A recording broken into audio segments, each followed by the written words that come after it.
बिस्मिल्लाहिर्रहमानिर्रहीम। तो जो आज का हमारा टॉपिक है वो है सेंट्रल डिफरेंस इंटरपोलेशन फार्मूला। तो इससे पहले हमने न्यूटन फॉरवर्ड और न्यूटन बैकवर्ड इंटरपोलेशन फार्मूला जो है वो हमने पढ़ा था। जो हमारे प्रीवियस लेक्चर थे उसके अंदर हमने इनकी एप्लीकेशन भी डिस्कस की थी, इनको कैसे ड्राइव करना है। और उसमें हमने ये सीखा था कि अगर हमने किसी भी टेबल के स्टार्ट में कोई वैल्यू फाइंड करनी हो तो हम न्यूटन फॉरवर्ड फार्मूला यूज करते हैं। अगर हमें जो वैल्यू फाइंड करनी है अगर वो टेबल के एंड पे है, यानी अगर ये जो x था हमारा, ये जो हमारी डोमेन थी, अगर कोई वैल्यू स्टार्ट के करीब करीब फाइंड करनी है तो हम forward Newton forward formula apply करते थे। अगर हमें कोई वैल्यू एंड के करीब करीब फाइंड करनी है तो हम न्यूटन बैकवर्ड इंटरप्रिटेशन फार्मूला जो है वो यूज करते थे। अब प्रॉब्लम यह है कि अगर जो वैल्यू हमने फाइंड करनी है वो टेबल के स्टार्ट में भी ना हो, एंड के करीब भी ना हो, अगर वो सेंटर के करीब हो तो फिर हम क्या करें। तो अगर सेंटर के करीब हो तो उसके लिए आज हमने सीखना है सेंट्रल डिफरेंस इंटरपोलेशन फार्मूला। अब देखें, अगर ये एक्स नॉट आपका सेंटर है, अब जो वैल्यू हमने फाइंड करनी है वो एक्स नॉट के इस साइड पे भी हो सकती हैं, वो एक्स नॉट से आगे भी हो सकती हैं। अब यहाँ पे फिर हमारे पास एक प्रॉब्लम है कि अगर वैल्यू सेंटर के करीब हो तो हमने ये देखना है कि वो सेंटर से पीछे है या सेंटर से आगे की तरफ है। तो फिर यहाँ पे फिर हमने दो फार्मूले हम सीखेंगे कि अगर हमारे पास वैल्यू सेंटर से आगे हो या सेंटर से पीछे हो तो उसके लिए हम सीखेंगे गॉस फॉरवर्ड इंटरपोलेशन फार्मूला और गॉस बैकवर्ड इंटरपोलेशन फार्मूला, ये हम सीखेंगे। तो पहले हम इसकी डेफिनेशन देखते हैं सेंट्रल डिफरेंस इंटरपोलेशन फार्मूला की, फिर उसकी मदद से टेबल को देखेंगे कि सेंट्रल डिफरेंस टेबल कैसे बनाएंगे, फिर इनकी मदद से हम गॉस इंटरपोलेशन और बैकवर्ड इंटरपोलेशन फार्मूला जो है वो ड्राइव करेंगे और फिर हम कुछ प्रॉब्लम सॉल्व करने की कोशिश करेंगे। अच्छा देखें जी, हमारे पास कोई फंक्शन है, let y is equal to F of B the functional relation between x and y। If f takes the value x not minus 2h, x not minus h, x not plus h and x not plus 2h। अब ये देख लें कि अगर आपके पास ये centre है, अब आप सेंटर से डाउनवर्ड जाएं टेबल में नीचे की तरफ अगर आप देखें तो हम क्या कर रहे हैं, जो भी हमारा स्टेप साइज है वो हम क्या कर रहे हैं, ऐड कर रहे हैं x not plus h, x not plus 2h। अगर हम नेक्स्ट जाएं तो वो होगा x not plus 3h, x not plus 4h, so on. अगर हम इस सेंटर से पीछे जाएं, जो भी वैल्यू, अगर हम सेंटर से आगे जाएं तो x नॉट प्लस h है, अगर सेंटर से पीछे हैं तो ये क्या होगा, x नॉट माइनस h होगा। अगर हम नेक्स्ट सेंटर के बाद सेकंड टर्म देखें तो x नॉट प्लस 2h है। तो इसी तरह अगर हम सेंटर से बैक पीछे की तरफ अगर हम सेकंड टर्म देखें तो वो x नॉट माइनस 2h। अब हमारे पास कोई फंक्शन है जो x नॉट सेंटर पे हमें y नॉट आउटपुट देता है, अगर सेंटर से आगे जाएं तो हमें y नॉट y1 आउटपुट देता है, अगर हम सेंटर से मजीद अगली टर्म फाइंड करें तो वो हमें y2 देता है। इसी तरह अगर सेंटर से पीछे की तरफ आए तो y माइनस 1 और y माइनस 2 देता है जी। And the corresponding value of y are this, then we can write the difference table in the two notation as follow using the operator this one। ये हमारे पास दो नोटेशंस हैं known as central difference table. अगर आप देखें ये आपके पास x है, ये आपके पास y है। सिमिलरली जिस तरह हमने पहले डिफरेंस टेबल फाइंड किया था कि x नॉट के करस्पॉन्डिंग कोई y नॉट होता था, अब x नॉट माइनस 2h के करस्पॉन्डिंग माइनस 2 है, x नॉट माइनस h के करस्पॉन्डिंग y माइनस 1 है, x नॉट के करस्पॉन्डिंग y नॉट है, x नॉट प्लस h के करस्पॉन्डिंग y1 है और x नॉट प्लस 2h के करस्पॉन्डिंग y2 है। अगर हम फर्स्ट डिफरेंस देखें तो हमने डिफरेंस तो वैसे ही फाइंड करना है कि अगली टर्म में से पिछली टर्म को आप सब्ट्रैक्ट कर देंगे, लेकिन जो भी यहाँ पे होगा, यानी आप y माइनस 2 और y माइनस 1 का डिफरेंस ले रहे हैं, यहाँ पे आप लिखेंगे डेल y माइनस 2। अब नेक्स्ट जब आप y माइनस 1 और y नॉट का डिफरेंस लेंगे तो नेक्स्ट आप यहाँ पे क्या लिखेंगे, y माइनस 1, ये वैल्यू आ जाएगी। और नेक्स्ट हम जब डिफरेंस लेंगे तो वो हम लेंगे वाई नॉट और वाई वन का, तो यहाँ पे जो वैल्यू आएगी वो डेल वाई नॉट आएगा।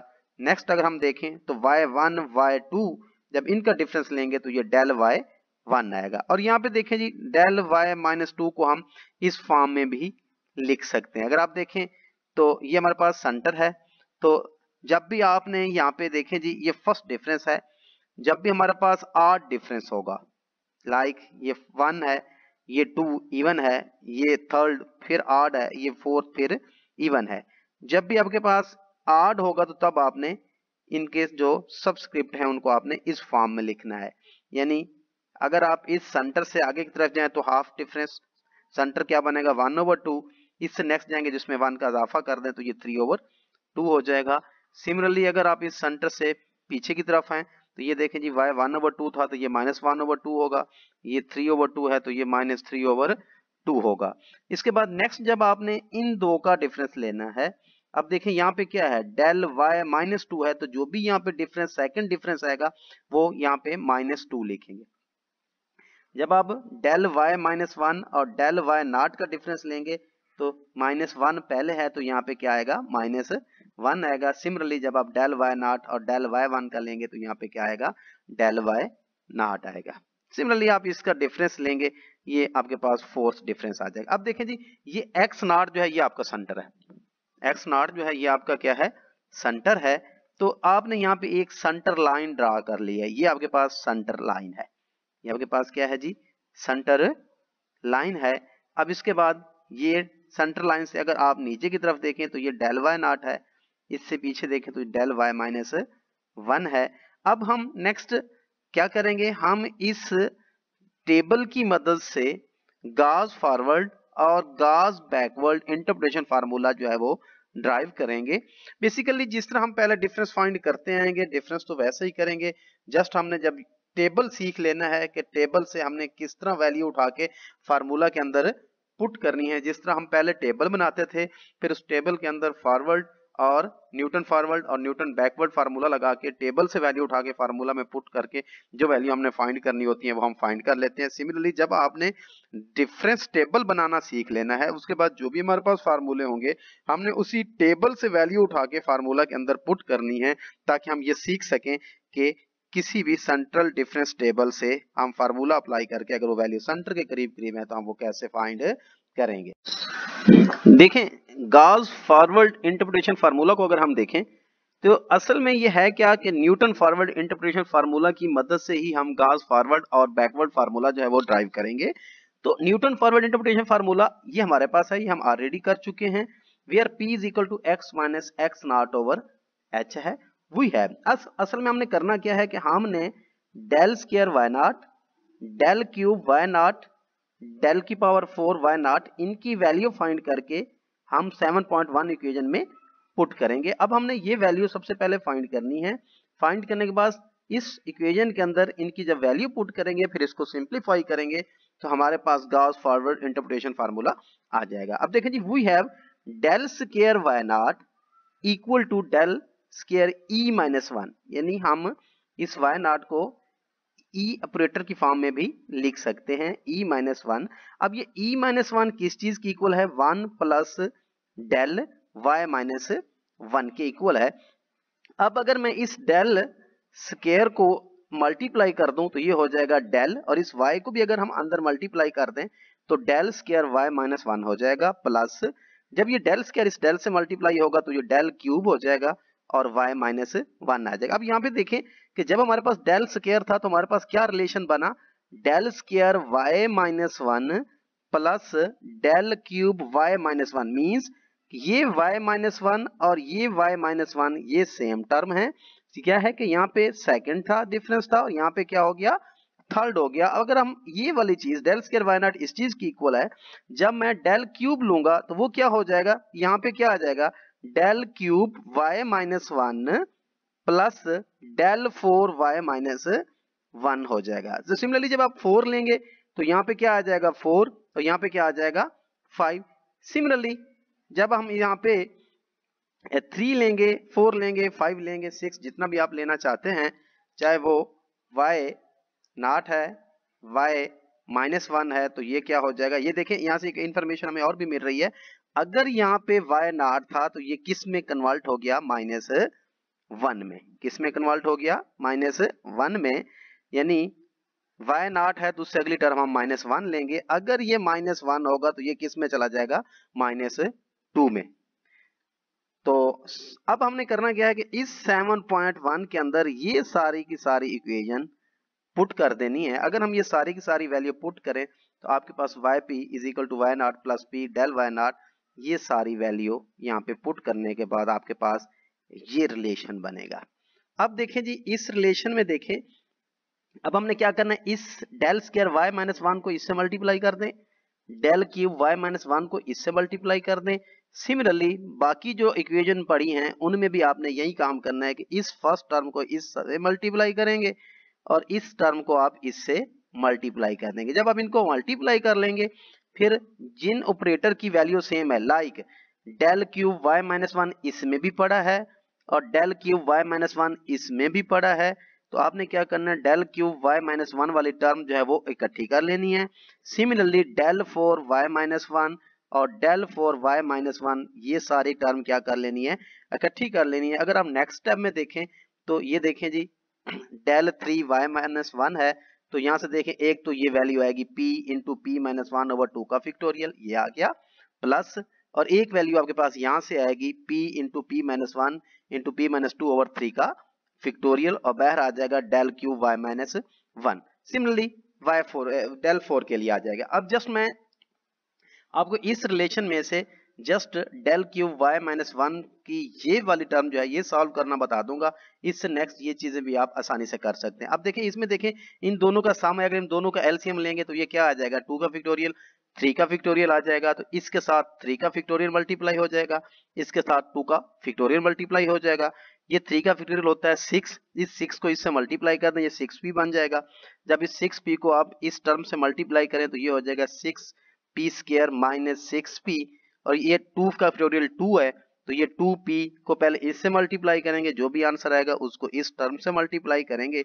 जब इस सारे को सिंप्लीफाई करेंगे तो आपके पास ये वाली वैल्यू बचेगी, just p+1 p into p-1/3 का फैक्टोरियल डेल क्यूब y-1। इसी तरह जब आप डेल 4 वाली ये टर्म सॉल्व करेंगे तो आपके पास ये रिलेशन बनेगा। अब इस सारे रिलेशन को अगर आप चाहें तो जो नीचे दिया हो इस रिलेशन में लिख सकते हैं, अदरवाइज जरूरी नहीं है। इससे अगर हम नेक्स्ट स्लाइड पे देखें तो आपके पास ये रिलेशन बन जाएगा। ये जो रिलेशन बना है ये आपके पास क्या है, गॉस फॉरवर्ड इंटरप्रिटेशन फार्मूला है। अब इसमें एक चीज जो है जो बताना बहुत जरूरी है कि ये जो था, क्योंकि हम गॉस फॉरवर्ड के अंदर p, p-1, p-2 करते थे, फिर नेक्स्ट टर्म में p, p-1, p-2, p-3 करते थे, लेकिन यहाँ पे p-1 भी है और ये प्लस कैसे लेना है ये चीज समझना ज्यादा जरूरी है। अच्छा देखें, एक तो ये चीज है कि 7.7 को अगर आप चाहें तो इस डेल्टा वाले रिलेशन में भी लिख सकते हैं। क्यों कि आपके पास y0 है, ये जो डेल y0 है क्योंकि ये फर्स्ट डिफरेंस है, ये हमारे पास क्या है, आड है, तो आड के लिए हम इसको इस फॉर्म में 1/2 की फॉर्म में लिख सकते हैं। उसके बाद नेक्स्ट टर्म देखें, ये स्क्वायर था तो स्क्वायर वाली को हम क्या करते हैं, डेल y0 लिखेंगे, p-1/2 का फैक्टोरियल। सिमिलरली ये 3 है, ये फिर आपके पास क्योंकि ये आड है तो आड के लिए आप 1/2 यूज करेंगे।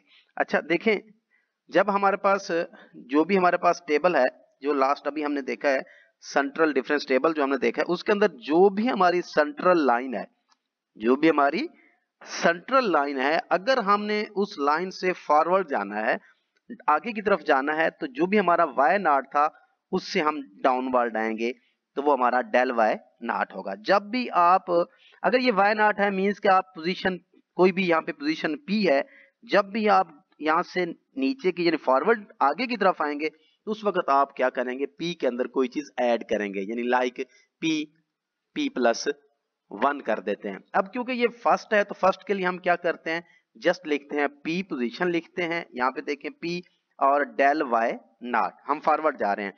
फॉरवर्ड जाने के बाद फिर आपने जाना है अपवर्ड, फिर क्या करना है, अपवर्ड। अगर आप अपवर्ड देखें तो क्या है, डेल स्क्वायर y-1। जब भी आप इस पोजीशन से यानी किसी भी टेबल के अंदर किसी भी पोजीशन से अगर आप डाउनवर्ड जा रहे हैं तो P के अंदर प्लस करेंगे, अगर आप बैकवर्ड आ रहे हैं, पीछे की तरफ आ रहे हैं किसी भी पोजीशन से, तो उस वक्त हम क्या करते हैं, माइनस करते हैं। अब देखिए जी, डेल वाई नॉट से आप पीछे की तरफ आ रहे हैं तो आप क्या करेंगे, P into p minus one over two का factorial del square y minus one आएगा। जब आप यहां तक पहुंच गए, अब आपने फिर डाउनवर्ड आना है, उस सेंटर लाइन से आपने क्या करना है, डाउनवर्ड आना। अब जब आप डाउनवर्ड आ रहे हैं तो अब हमारे पास क्या होगा, यहां तक तो हम लिख चुके हैं, P into p minus one over two का factorial del square y minus one है। जब आप यहां से डाउनवर्ड आएंगे यानी इस क्यूब की तरफ आएंगे, अब देखें जी इस पोजीशन से फिर आप आगे की तरफ जा रहे हैं, मींस के सेंटर लाइन से जब भी आप आगे की तरफ जाएंगे तो हम क्या करते हैं, p प्लस वन करेंगे। क्या करेंगे, p प्लस वन, और ये बाकी वैसे का वैसा p into p minus one over three का फैक्टोरियल, और यहाँ पे क्या है, del cube y minus one आ जाएगा। अब जब आप यहाँ इस पोजीशन पे आ जाएंगे, अब इस पोजीशन से हमने फिर पीछे की तरफ जाना है, तो अब हम क्या करेंगे, जो भी हमारे पास ये था p plus one into p minus one, अब हमारे पास क्या आ जाएगा, p प्लस सॉरी कि हमने डेल थ्री से बैकवर्ड जाना है, हमने जाना है y4 में। जब डेल थ्री से आप बैकवर्ड जाएंगे तो हमारे पास क्या आ जाएगा, ये p माइनस टू आ जाएगा, बाकी सारा वैसे का वैसा। तो अब हम क्योंकि पीछे की तरफ जा रहे हैं, डेल थ्री से डेल फोर की तरफ जा रहे हैं, तो यहाँ पे माइनस आएगा। इस तरह अगर हम नेक्स्ट टर्म देखें, अब हम डेल फोर से डेल फाइव की तरफ आ रहे हैं, तो अब हम डाउनवर्ड आ रहे हैं, तो मीन्स कि अब क्या होगा, फिर प्लस होगा। अब अगर इसमें देखें, इसके अंदर p प्लस वन था, तो अब क्या हो जाएगा, p प्लस टू हो जाएगा, और बाकी सारा वैसे का वैसा, और यहाँ पे क्या आ जाएगा, डेल फाइव आ जाएगा। सिमिलरली अगर आप नेक्स्ट सिक्स लिखना चाह रहे हैं तो हम पीछे की तरफ जा रहे हैं, फिर हम क्या करेंगे, जैसे हमने p माइनस टू किया था, p माइनस थ्री होगा, जब हम नेक्स्ट जाएंगे तो ये p प्लस थ्री हो जाएगा। तो ये था हमारा गाज फॉरवर्ड इंटरप्रिटेशन फार्मूला। तो नेक्स्ट जो है, नेक्स्ट हमारे पास है गाज बैकवर्ड है। तो मेरा ख्याल है कि अगर आपको गाज फॉरवर्ड इंटरप्रिटेशन फार्मूला अगर आपको अच्छे से क्लियर हो जाए, अगर आप उसकी थोड़ी प्रैक्टिस करें, अगर आपको उसकी समझ आ जाती है, तो उसकी मदद से बैकवर्ड को ड्रा करना कोई मुश्किल नहीं है। दोनों के स्टेप जो है वो मिलते जुलते, अगर आप देखें तो उसके अंदर भी हमने फॉरवर्ड इंटरप्रिटेशन फार्मूला लिया था, इसके अंदर भी हमने वही फार्मूला ले लिया है, P x minus x not over H, ये चीजें सारी की सारी सेम है।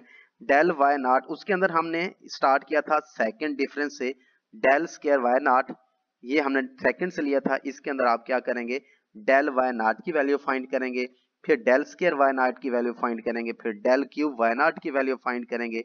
ये वैल्यू फाइंड करना यहाँ पे दिया हुआ है, तो आप इनकी वैल्यू दोबारा यहाँ पे पुट करेंगे। पुट करने के बाद सेम प्रोसीजर वही है जिस तरह हमने उसको सॉल्व किया है, कि बाहर जो भी चीज मल्टीप्लाई हो रही है उसको मल्टीप्लाई करने के बाद जिनका डिफरेंस सेम है, डेल स्क्वायर अगर वाई नॉट है या वाई माइनस वन है या माइनस टू है, उन सबको आपस में क्या कर लेना है, प्लस माइनस कर लेना है, तो वो आपके पास नेक्स्ट जो है वो आंसर आ जाएगा। लाइक अगर हम इसको थोड़ा मैग्नीफाई करके देखें तो ये देखें वही चीजें हैं कि आपने del Y not, del square Y not, del cube Y not की वैल्यू फाइंड करके इससे पिछली जो इक्वेशन थी उसके अंदर पुट की है। ये देखें सारी वैल्यू पुट करने के बाद सेम आपने उसी तरीके से मल्टीप्लाई करना है, जिनकी वैल्यू सेम है उनको सिंप्लीफाई करने के बाद आपके पास जो लास्ट इक्वेशन हासिल होगी वो आपके पास क्या होगा, गाउस बैकवर्ड इंटरप्रिटेशन फार्मूला होगा। अब इसमें देखें उसके अंदर क्या था कि सेंटर लाइन से हम क्या आ रहे थे, डाउनवर्ड आ रहे थे, यानी वाई नॉट हम क्या कर रहे थे, जो भी हमारे पास सेंटर लाइन थी उस सेंटर लाइन से हम नीचे की तरफ आ रहे थे, यानी हमारे पास ये वाई नॉट था, तो वाई नॉट के करस्पॉन्डिंग हम इसके नीचे, क्योंकि वाई नॉट के नीचे करस्पॉन्डिंग हम डेल वाई नॉट फाइंड कर लेते, बैकवर्ड में क्या है, del Y minus one find करेंगे। तो उसके बाद हमने क्या किया कि इस वैल्यू, यानी हम वाई नॉट से नीचे की तरफ है, फिर ऐसे गए, फिर नीचे आए, फिर ऊपर गए, फिर नीचे आए, फिर ऊपर गए। सिमिलरली जब आपने बैकवर्ड में जाना है तो सेंटर लाइन से पीछे की तरफ आपने जो भी पिछला डिफरेंस है वो लेना है, यानी वाई नॉट से डेल वाई वन, फिर डेल वाई वन से डेल स्क्वायर वाई वन आएगा। अब देखें ये जो सबस्क्रिप्ट है माइनस वन है, ये भी माइनस वन होगा, तो सेम फिर आपने ये थ्री ले लेना है, डेल क्यूब, फिर और यहाँ पे जो सेंटर लाइन होती है ये वाई नॉट है, इसके बाद जो यहाँ पे सेंटर लाइन पे अगली वैल्यू आएगी वो माइनस वन होगी, उससे अगली वैल्यू माइनस टू होगी, उससे अगली वैल्यू माइनस थ्री होगी, उससे अगली वैल्यू माइनस फोर होगी। अगर आप देखें तो इस सेंटर लाइन के ऊपर जितनी भी वैल्यू पड़ी है वो इवन है, यहाँ पे 0 है, यहाँ पे स्क्वायर है, यहाँ पे 4 है, 6 है, 8 है, 10 आएगा। लेकिन इस सेंटर लाइन के ऊपर अगर आप देखें तो जितनी भी वैल्यू आ रही हैं ये सारी की सारी कौन सी आ रही हैं, ये सारी की सारी आपके पास ऑड आ रही हैं जी। अगर हम एप्लीकेशन देखें गॉस फॉरवर्ड और बैकवर्ड की, सबसे पहले हम एक प्रॉब्लम देखते हैं जो गॉस फॉरवर्ड इंटरप्रिटेशन फार्मूला की मदद से सॉल्व किया गया है। तो देखें इसमें है क्या कि अगर हम देखें हमें एक टेबल दिया गया है जिसके अंदर हमारे पास कोई x की वैल्यू दी गई है। देखें जी 310, 320, 10 के डिफरेंस से हमारे पास कोई x की वैल्यू है, उनके करस्पॉन्डिंग y ऑफ x को log x फंक्शन है और उसकी वैल्यू यानी 310 यानी x नॉट के करस्पॉन्डिंग हमारे पास कोई y नॉट है।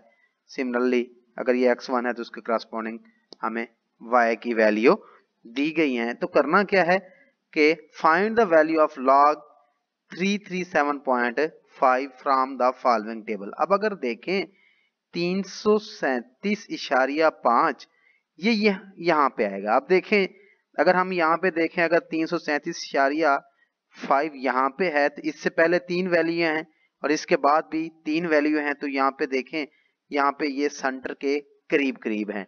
अब देखें जी कि अगर 330 पे ये आउटपुट है, 340 पे ये आउटपुट है, अब 337.5 पे जो भी वैल्यू होगी वो इनके दरमियान होगी। तो अब देखें जी लेट अब x not is equal to 330। अब देखें जी क्योंकि अब हमें कोई ना कोई वैल्यू फिक्स करनी है जो हमारा सेंटर हो, जहां पे हम अपनी सेंटर लाइन बना सकें। अब देखिए जी 330 हम लेट कर लेते हैं कि ये हमारे पास क्या x नॉट है, यही समझ लें कि ये हमारा स्टार्टिंग पॉइंट है। तो अब देखिए ये 330 अगर ये स्टार्टिंग पॉइंट है तो 337 इस सेंटर के करीब करीब है।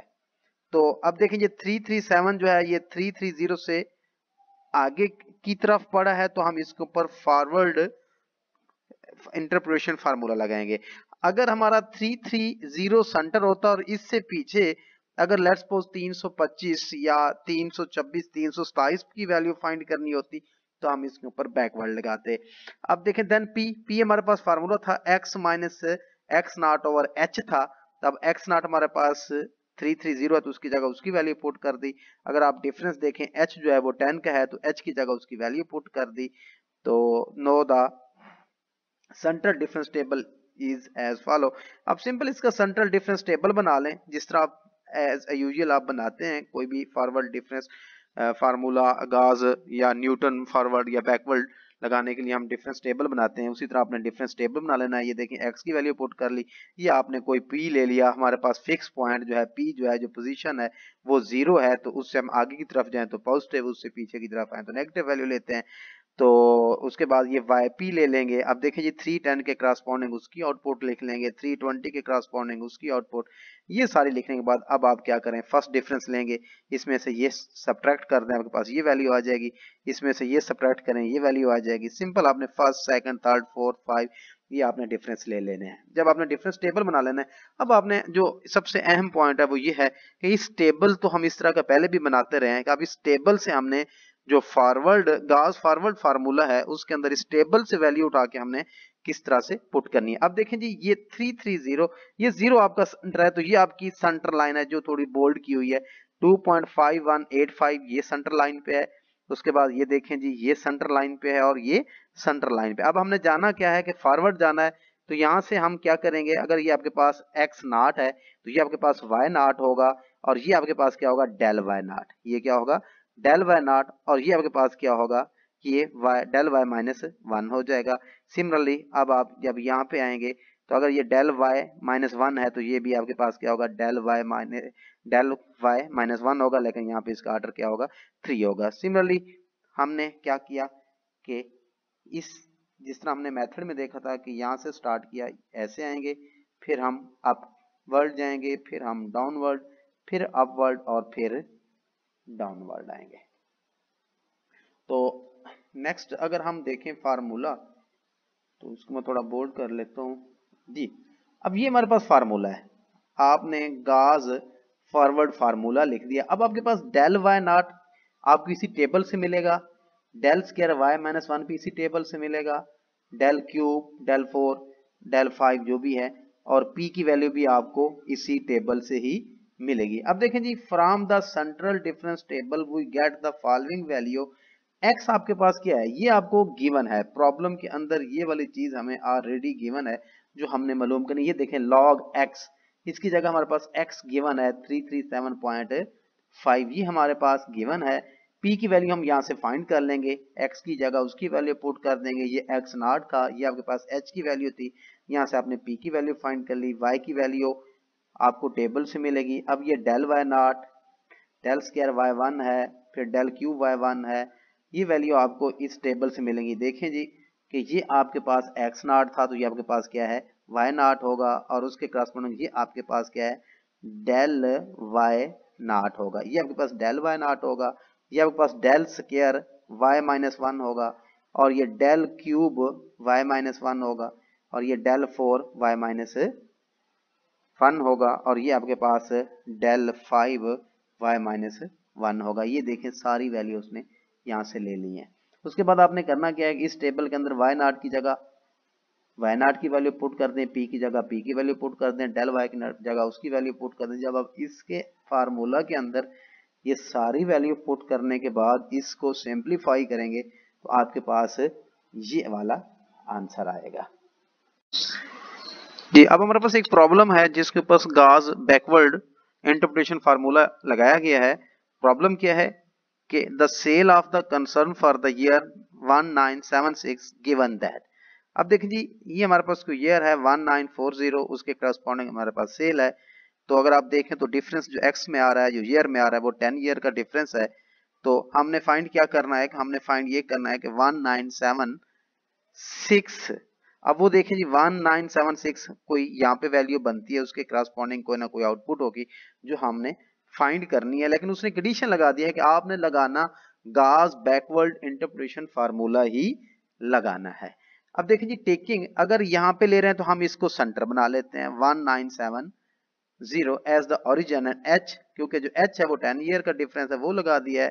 The sale to be found for p x minus 1970 over 10, the central difference table will be as follow. Simple, इसके आपने क्या करना है कि सेंट्रल डिफरेंस टेबल जो है वो बना लेना है। ये चीजें आप ऑलरेडी कर चुके हैं कि किस तरह बनाना है। अब आपने सेंटर क्योंकि 1970 बना, इसको 0 रख लेंगे, इस 0 से हम आगे की तरफ जाएंगे, देन डाउनवर्ड जाएंगे तो 1 2, इसके क्रॉसपोंडिंग अगर बैकवर्ड जाएंगे तो वो जितनी भी वैल्यू है उनको वैल्यू -1 -2 -3 -4 हम इस तरह पुट कर लेंगे। अब ये वैल्यू y की पुट कर दी, इनका आपने डिफरेंस लेना है, 20 में से 17 निकालेंगे 3 आ जाएगा, 27 में से 20 निकालेंगे 7 आ जाएगा, 36 में से 32 निकालेंगे 4 आ जाएगा, 38 में 36 निकालेंगे 2 आ जाएगा। नेक्स्ट इस तरह जब आपने ये डिफरेंस लेना है 7 में से 3 निकालेंगे ये आ जाएगा। सिमिलरली आपने ये डिफरेंस टेबल जब वो बना लेना है। उसके बाद ये गॉस बैकवर्ड इंटरप्रिटेशन फार्मूला हमने लिख लिया। अब हमें क्या चाहिए, वाई नॉट चाहिए। अगर आपका ये फिक्स है 1970 फिक्स है, ये आपका एक्स नॉट होगा, ये सॉरी ये आपका एक्स नॉट होगा, उसके करस्पॉन्डिंग ये आपके पास वाई नॉट होगा। सिमिलरली हमने क्या करना है, पहले हमने जब फॉरवर्ड डिफरेंस टेबल लगा बनाया था तो हम इस तरह आए थे, यानी ऊपर से हम जो भी हमारे पास सेंट्रल लाइन थी उससे पहले डाउनवर्ड, फिर अपवर्ड, फिर डाउनवर्ड, फिर अपवर्ड, फिर डाउनवर्ड आए थे।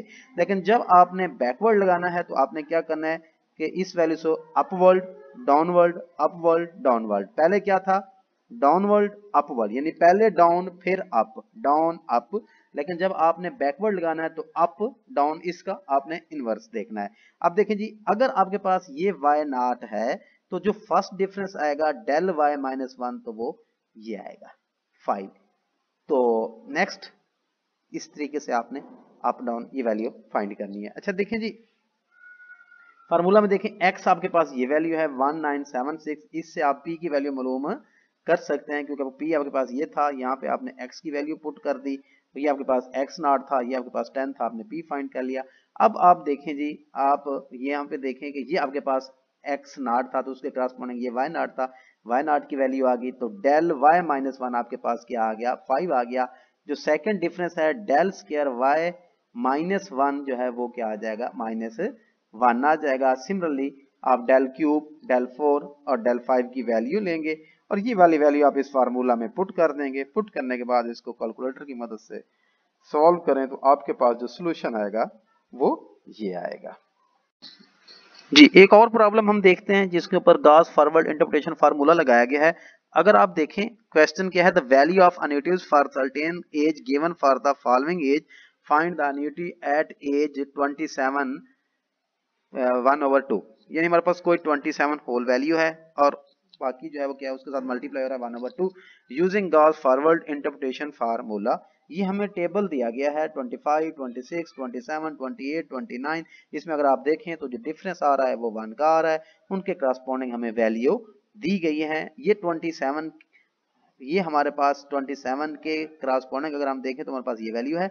हमने जो फाइंड करनी है वो 27 से भी 0.5 जो है वो इससे थोड़ी आगे की तरफ वैल्यू है, यहाँ पे कोई वैल्यू बन रही है वो हमने 27.5 पे हमने कोई ना कोई वैल्यू जो है वो फाइंड करनी है। अगर हमने 27.5 पे वैल्यू फाइंड करनी है तो 27 हमारे पास क्या होगा, कोई फिक्स पोजीशन होगी, हमारा ओरिजिन जो है वो 27 होगा। अगर आप टेबल देखें तो टेबल के अंदर भी 27 जो है हमने जो पी की पोजीशन डिफाइन की है तो 27 को हमने फिक्स कर दिया है, उसके बाद हमने 1 2 ये वैल्यू लिख दी है पोजीशन की। उसके बाद देखें अगर आपके पास ये x नॉट है तो उसके करस्पॉन्डिंग जो ये वाली वैल्यू होगी ये आपके पास y नॉट होगा। हमने फॉरवर्ड जाना है तो हमने क्या करना है, इससे पहले डाउनवर्ड फिर अपवर्ड डाउनवर्ड अपवर्ड, इस तरीके से हमने जाना है। तो अब देखें फार्मूला देखें, ये हमारे पास p है, x माइनस एक्स नॉट है, x नॉट हमें पता है वो क्या है 27 है, x हमें दिया गया है 27.5 है, h की वैल्यू 1 का डिफरेंस है वो वैल्यू पुट करके हमने p की वैल्यू फाइंड कर ली। अब ये वाला फार्मूला हमारे पास गॉस फॉरवर्ड इंटरप्रिटेशन फार्मूला है। ये फार्मूला अब इसमें देखें कि हमने इसी टेबल से, इसमें मुश्किल सिर्फ यही है कि हमने कि मैं किस तरह पता चलेगा कि इस टेबल के अंदर y नॉट क्या है, इसमें डेल y नॉट क्या है, डेल स्क्वायर y माइनस 1 क्या है, ये वैल्यू थोड़ा मुश्किल है। लेकिन अगर आप एक दफे इनकी अच्छे से प्रैक्टिस कर लें तो ये कोई इतने मुश्किल नहीं है। अगर एक क्वेश्चन अच्छे तरीके से आता है तो बाकी इससे मिलते जुलते क्वेश्चन जो है वो आप कर सकते हैं। अब देखिए जी, अगर आपके पास ये एक्स नॉट है, आपको पता होगा ये हमारी सेंटर लाइन है, तो उसके बाद ये वाली वैल्यू जो है ये क्या होगी, वाई नॉट होगी। तो अब देखिए इस वाई नॉट की जगह उसने यही पुट किया है, उसकी वैल्यू पुट किया। उसके बाद देखिए पी की वैल्यू हम फाइंड कर चुके हैं 0.5। अगर आप देखें तो यहाँ पे उसने 0.5 लिखा है। उसके बाद है जी पी जी, उसके बाद है जी डेल वाई नॉट। आप देखें जी आपके पास ये वाई नॉट है, तो अगर आप डाउनवर्ड हैं तो जो पहली वैल्यू जो होती है ये क्या होती है, डेल वाई नॉट होती है।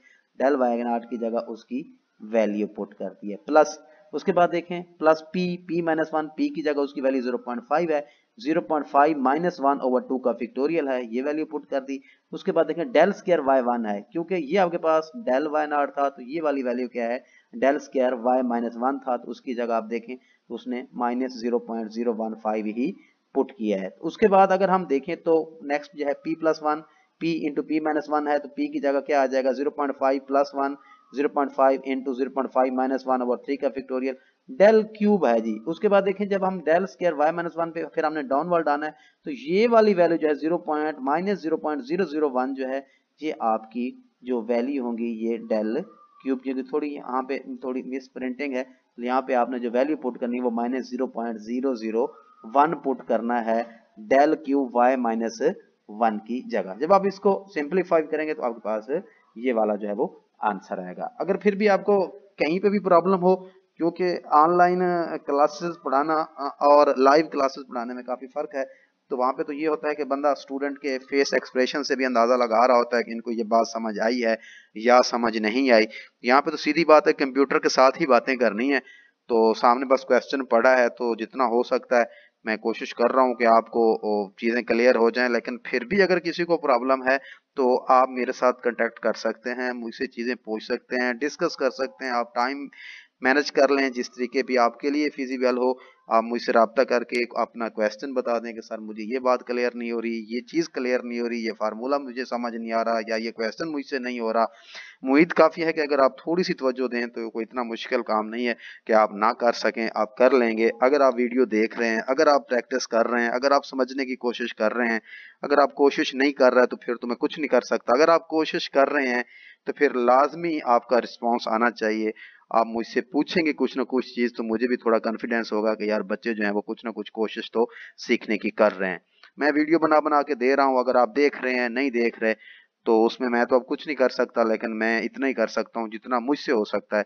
मैं कोशिश कर रहा हूँ कि आप कुछ ना कुछ ज़रूर सीखें अगर आप थोड़ी सी भी कोशिश करें। लेकिन अभी तक मुझसे तो किसी ने नहीं पूछा कि मुझे ये प्रॉब्लम है। तो मुझे उम्मीद पूरी है कि आप कोशिश कर रहे होंगे सीखने की, या तो आपको प्रॉब्लम नहीं आ रहे। अगर प्रॉब्लम आ रहे हैं तो ज़रूर शेयर करें, तो इंशाल्लाह मैं कोशिश करूंगा जितना मुझसे हो सकेगा मैं आपकी हेल्प करूंगा। अल्लाह हाफिज़।